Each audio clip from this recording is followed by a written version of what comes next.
Okay, fans, here's your rant. Assume the position and grab your ankles because I'm going in dry.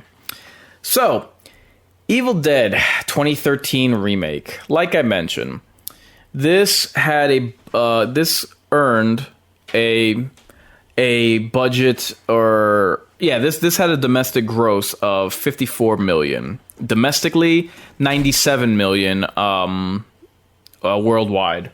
So, off of a $17 million budget. Now, relatively decent business and certainly nothing to queef at. However, by comparison, you've got the universally panned A Nightmare on Elm Street remake, which came out 3 years after, so, around the same time, same decade. So that remake, remember, Evil Dead made 54 million domestically. Nightmare on Elm Street remake made 63 million. Evil Dead remake made 97 worldwide. Elm Street remake made 115.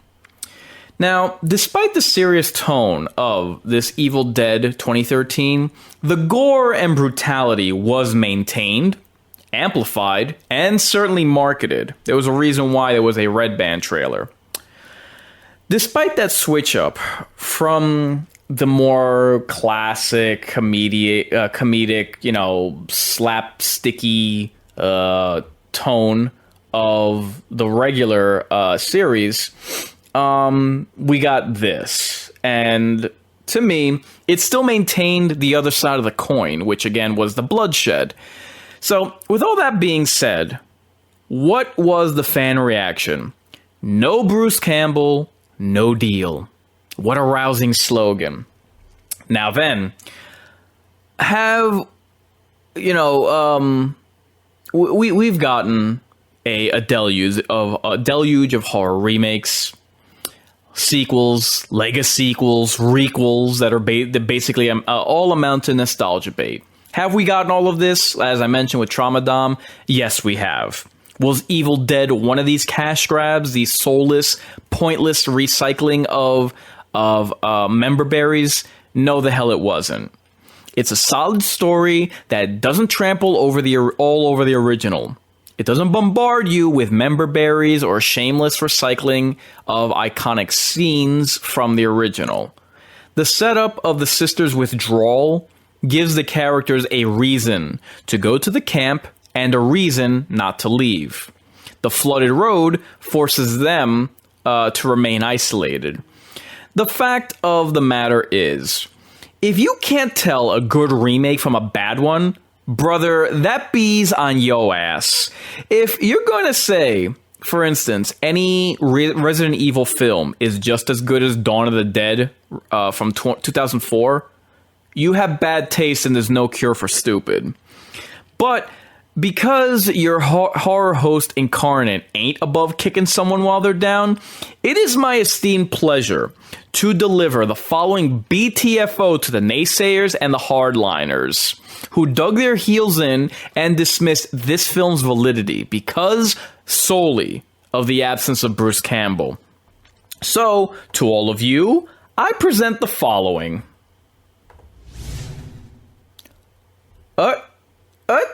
What's that? What's that? What we got there? Is that Bruce Campbell's name attached to this film? As a producer? Uh-oh, SpaghettiOs.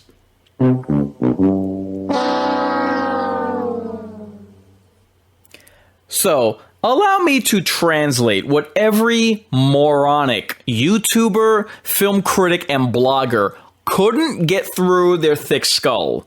The same actor who people were pining over to return to the film but didn't, resulting in some nonsensical boycott of this remake, is the same actor who's behind the camera producing the damn thing. Translation: Bruce Campbell wanted you to see this movie. Well done, horror fans. You staged yourself a silent protest in solidarity of the same thespian who worked on this sincere endeavor behind the scenes. I've heard of shooting yourself in the foot, but I didn't think that it could be done with a boomstick that has the word groovy scrawled across its double barrels. This is what your objections and outcry was about? This is why this movie didn't get the love it deserved? Truly a proud moment to be a horror fan. Let's discuss the idiocy behind Bruce Campbell's absence from this film, because I hate to bring you breaking news, but spoiler alert, this is still a horror movie, right? I didn't confuse that.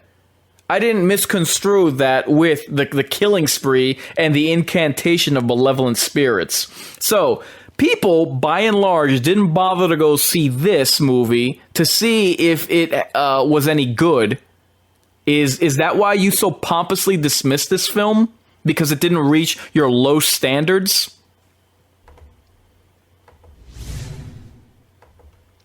Take it from someone who generally isn't a fan of horror comedy, and hell, isn't even a fan, as I mentioned throughout this stream, of this series.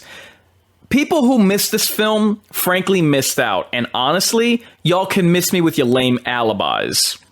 The trailers showed this to be a pure bloodbath. Oh, but it painted the cabin red without causing you to piss your pants yellow in laughter, so it wasn't worth your time. Explain how that makes any sense. How am I supposed to get scared? The movie hasn't made me laugh, am I right? Yeah, what? Special shout out to YouTuber Cinemassacre, who echoed this mantra of rejecting this film because of its lacking comedy, going so far as to downgrade his movie score because it didn't have Bruce Campbell in it. Looky here, you emaciated pair of goggles. At no point in this film's marketing was your low maintenance ass promised a return of Bruce Campbell on screen. You can't even say, well, I didn't watch the trailers, but you knew it was a remake. You must have known he was conspicuous by his absence.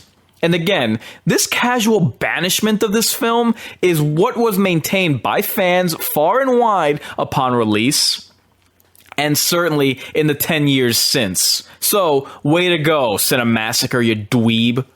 Now, on to the upcoming sequel. Buckle up, fanboys, because you're gonna love this. You're lucky you're even getting this sequel next week.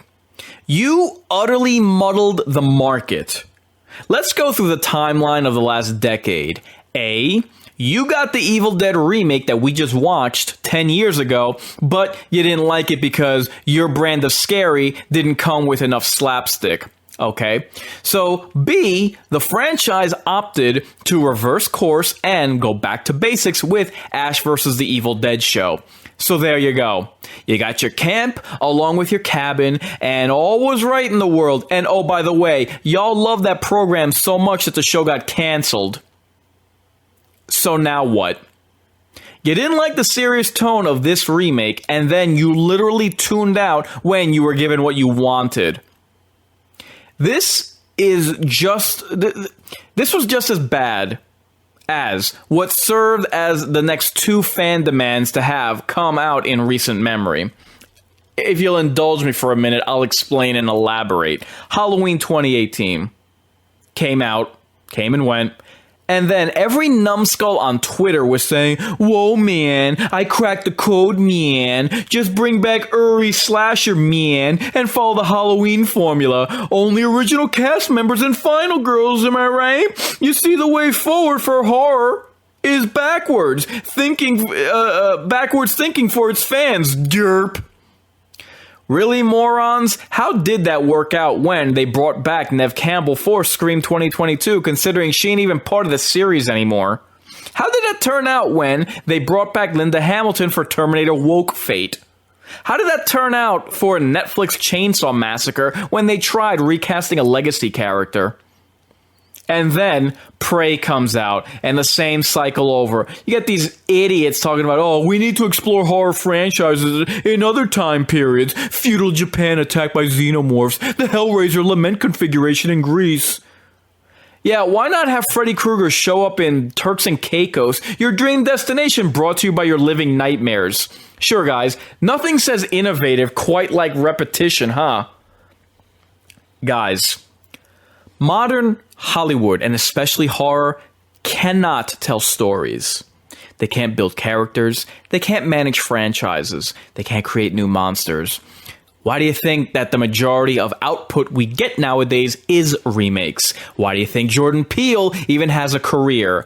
Since this channel has gotten started, me and Traumadom, you heard it during the watch party, we've experienced a frequency of enjoying, 2 movies a year if we're lucky? 2021, Antlers. 2022, The Cursed and Orphan First Kill. 2023, God willing, Evil Dead Rise. Guys, I love you as horror fans, but some of our causes and many of our crusades really ain't worth a damn and ultimately prove counterproductive. I will close with this.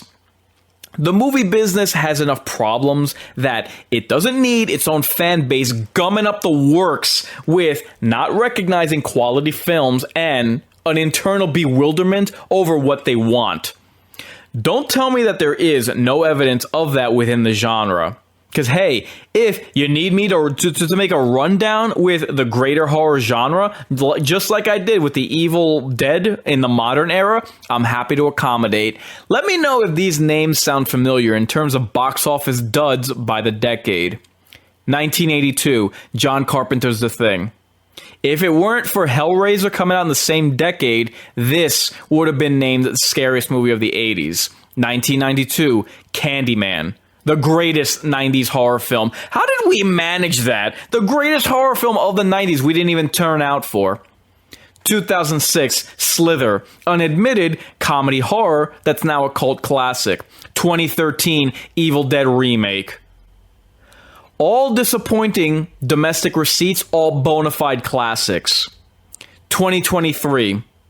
Do not make Evil Dead Rise the next statistic because you can't recognize quality. Once again, guys, as horror fans, we have to admit that we've dropped the ball. This movie that we just watched absolutely was one of them. One of the greatest horror remakes of all time that to this day is not recognized. Furthermore, guess what?